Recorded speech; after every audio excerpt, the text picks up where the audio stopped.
you guys got to check this out. So this is also extremely sketchy. Check out that bolt, not even threaded in, just pushed in. Very good. Anyway, you guys can see. Oh god, I'm gonna have to actually get under here. This thing is also pouring water out of it. If you guys can see, so that's part of the rod. That bolt sticking down facing us right now is the connecting rod. It's snapped off, or it's the cap for the connecting rod, I should say. It snapped off of the connecting rod and shoved itself up next to this cylinder up into the cam. Pretty impressive. All right, so a few quick updates. We're back up at Kohl's. I don't know, as you can tell. And the last few weeks have been just, there's always something going on every weekend down there. You know, we had Dom's wedding, and before that, the weekend before that was, I think that was the Easter ride, or 2 weekends before that. I don't know. Haven't really been able to get up here to go get the motor dynoed. Off to the dyno shop we go. I load up all that junk. And probably put the tailgate back on. Probably not a bad idea. One eternity later. Well, boys, today's the day. We're over here at Rex Hutchinson picking up my motor finally. Well, we got her all loaded up. Got the old dyno sheet.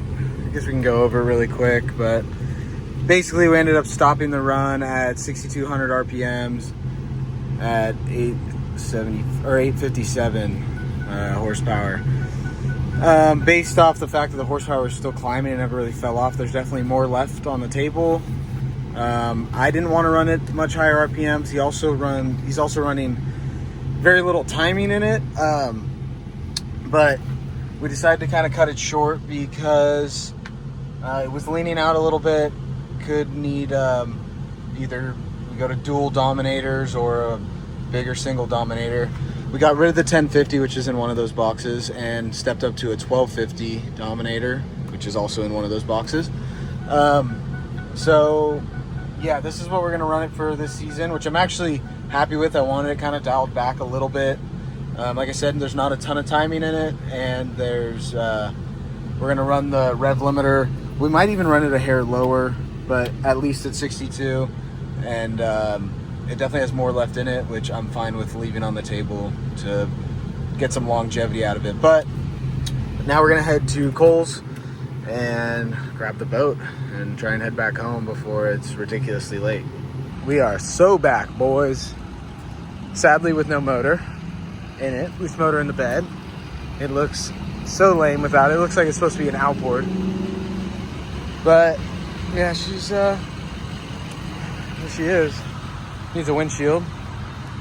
But I had so many parts piled in this thing, and those who know me know that literally nothing ever goes in the bed of the dually, but you know, here we are now, full of stuff. A little heartbreaking. Nice, 175 guarantee. It's not even filled yet. Awesome. All right, so here's a mess. We got a couple things going on today in the garage. A lot more parts came in for Bob's bike. New news, my bike took a shit yesterday, so that's super cool. And we're getting the motor put together for the Jetboat. So right now we're kind of working on the back half of the motor. We got the mounting plate on. We had to pull starter off of the plate finally.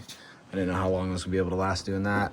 So we'll throw the starter back on, pull this pedal block off. We'll throw that guy back on there. These need all ARP hardware anyway, but got the oil pressure sending unit on, the output shaft, PTO, drive shaft, whatever you're gonna end up calling this thing. People have a bunch of names for them. That's on with the flywheel. That got all torqued down, and then the flywheel cover is on now. So we're getting pretty buttoned up here. We're gonna get the front motor plate on as well. While I've been doing this, I was soaking my dad's lifters, and we actually set up a little vacuum setup with the brake bleeder to pull all the air out of them, and they're actually good at just onto other things. They can sit like that till tomorrow. We're getting there. We're really close. There's a lot of wiring stuff left. Most of the plumbing's done. Pulled out these old draw straws. This is what the last bit of plumbing we got left to do. So this is what we were picking up from last year. Nice little guy. This is what we'll be sucking through this year. Obviously they need to get cut to length and whatnot, but we're gonna weld in these bungs. But we need to drill them out and flush the tanks first. So we got the old draw straws pulled out, the new bungs drilled in. We're filling the tank right now with water to help push out any gasoline or gas vapors in there before I have my dad go strike an arch on these things. I'm gonna leave the 1/4-inch fitting in there as well. That's actually gonna turn into a breather, so then I can run some sealed up gas caps, because I'm not a fan of the standard, gas cap that's on every jet boat. We're gonna run something kind of a little more modern-y and hot roddy looking. Yeah, we'll let this thing pump some water through it. It's almost out. It's pretty full. There it goes. We'll do that for a minute. We cut and polish this back section. I gotta actually finish wiping it down, just because it was so chalky. You see all that. I'm getting ready to put the transom plate adapter back on, but I wanted to at least get this with a decent half-ass polish on it before we put that on and it ends up in the way. This carb or this throttle setup, I've flipped this plate 3 times now, just trying to figure out the best bet. So I actually ended up going with, we're getting rid of this end, and we're getting just an eyelet end, so we can end up making it tighter to the carb, and it's gonna use the same bolt that bolts it on for the spring mount, and hopefully that kind of ends up working. It's just tough because this is a push style cable instead of a pull, and this thing's definitely set up to be for a pull. Same with the carb. And then this guy is gonna I got a machine, a slot out here for that to get mounted. So that, the plumbing's pretty much done except for mounting the fuel pump over here. Let's see, we have, I just mounted the coil. I have the new coil wire I need to throw on. The fuel pump, I thought it was over here. It's not. The fuel pump's gonna go right down there. Got all the water plumbing pretty much done. I have one more, that bypass fitting that needs to go out. I think we're pretty much almost just down to wiring. I have my new diverter cable. Spent an extra $100 to get it straight from place diverter, because it was supposed to come red and it didn't come red, so it came black. I could have bought a shitty fucking Amazon one, but it is what it is. The seats are out right now. Those are going to be getting remounted, but for now they're going to get mounted as they were last year, but they had to come out to get the tanks out. So as soon as the tanks go back in, those will go back in. Spitz. Thank you. Ah, it's the wrong brand. Well, we made it to Sonoma. So this is $13.99, not too bad. Oh, gonna need that.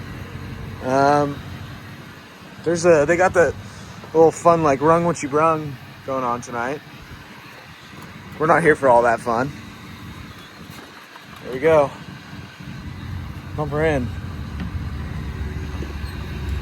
So I just kind of thought about it. I've been kind of keeping the updates on social media, but for my YouTube people, obviously we got the boat together. It's pretty much completely done except a couple little things like wire loom. I need to clean up a little bit of wiring, but I think everything's done pretty correctly too. I did start peeling all the clear coat off of this thing. You can see there's a couple sections of clear coat still on it, but we're gonna peel all the clear coat, buff and polish the gel coat like it should have been. What do we got here? We got one for $40, 175 and another 175. I just think it's ridiculous that they have fuel at $14 a gallon and the pump still cuts off at 175. Well, good and bad. Good, it floats. Bad, somehow, I don't know if it went missing prior, I don't know, but there's a bolt. Let's get in there, maybe you can see it. Well, there's a bolt on the bowl that's missing, so it just pukes fuel out of there. So we gotta go get a bolt. Tried to start it, didn't charge the battery the last like 3 days. We didn't have it on like the tender, so it's dead. So it doesn't turn over, or it turns over very slow. So yeah, it doesn't run, but floats. So we wanted it to float and run, so we got one. All right, y'all, so it's the next morning. It's Friday morning. Thursday was kind of a total fucking bust. Pretty bummed out. Started at 7 o'clock, 7:20. I left my buddy Michael's house. I didn't leave the lake until 6:30 with the boat not running. That was with running back to Sean's house to mess with stuff, back to the lake, but whatever. We had a good time yesterday anyway. The Airbnb is sick. There's a bunch of people up here, so maybe we'll get a little Airbnb tour. But I woke up early because God forbid I sleep in at all. It's 6:51. I went to bed at 4, so that's cool. But we are headed first to Michael's house to uncover my pontoon boat. At least look at changing the steering cable, which is in this box. The whole cable, the whole like steering assembly, new wheel, everything. Anything steering related, new. See what that at least entails, and then O'Reilly's opens at 7:30. And I really should just take the pontoon boat out today, and that be that. But I'm pretty determined to completely ruin my entire weekend, and I want to take the jet out. So I'm gonna put a battery out of a Power Stroke, a diesel like battery, because I think there's something wrong with my cranking apps. I just don't think this battery has it, to be honest, and it's killing it quick. So, and of course, it's an Optima Blue Top in the boat, and it's the baddest of the bad batteries. But I don't know. It doesn't do it. So, my eyes killing me. Yeah. So I'm gonna throw a battery in it. Like I said, I'm gonna go to Riley's, buy a new battery, see what that does. That thing fires up multiple times, like on, off, on, off, on, off. Maybe this is 3. It'll do it. Badass. I'm gonna take it out. If that doesn't do it, I'm gonna buy a new starter, a high torque starter, because this motor does have a ton of compression. So I get it if it labors a little bit, but it's the shits right now. So, but anyway, like I said, we're gonna do that, and I guess we'll go from there. I do want to get some clips of the Jetboat ripping. I'm sure a few of you want to see that, so stay tuned. We'll find out. So I don't think you guys have gotten to see the pontoon boat, and it's probably the worst state to see it in right now. So bad. Hey. Oh no, where's my steering wheel? Right here. Oh, check out this beauty. Straight race boat, fool. On a boat that does 15 miles an hour. So yeah, we're gonna toss this on and we're gonna go have a day. All right, guys, so a little behind on today's. The steering cable in the pontoon boat took way too long to do, so everyone was already out at the lake. I met everyone else out there, and Chris had just come up right when I was kind of wrapping up. So we made it out to the lake, good time. Had all the wake boats, ski boats, and pontoon is the home base out on the water. But so I didn't really have any time to fuck with the jet boat until right now. It is 8 o'clock.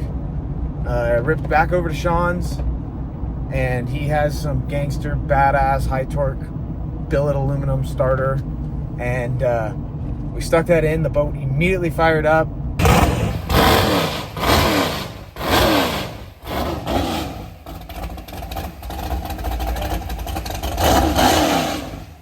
And so I had a bad starter this whole time, I guess. But it immediately fired up, and so we are hauling ass right now. He's following me in his truck with his ski boat, just in case, you know, you always got to take the precautions. But we're headed to Greenhorn, Rollins right now, and it says we'd be there at like 8:30. We're gonna have to argue to get them to let us in.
You doing there? Hey, Get out what of the house. What kind of attire are you in? What? What kind of attire are you in? Open the door. Well, hey, can we get a house tour? Yeah, show us around. What are you fucking doing, man? What are you doing? I mean, no sound box. It's just wearing his own shoes.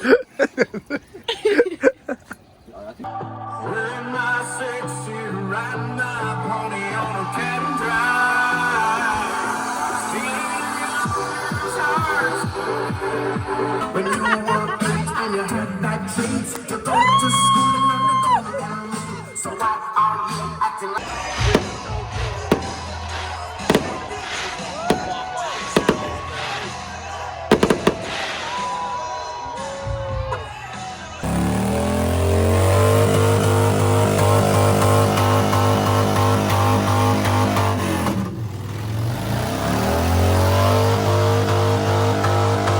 Right to jail.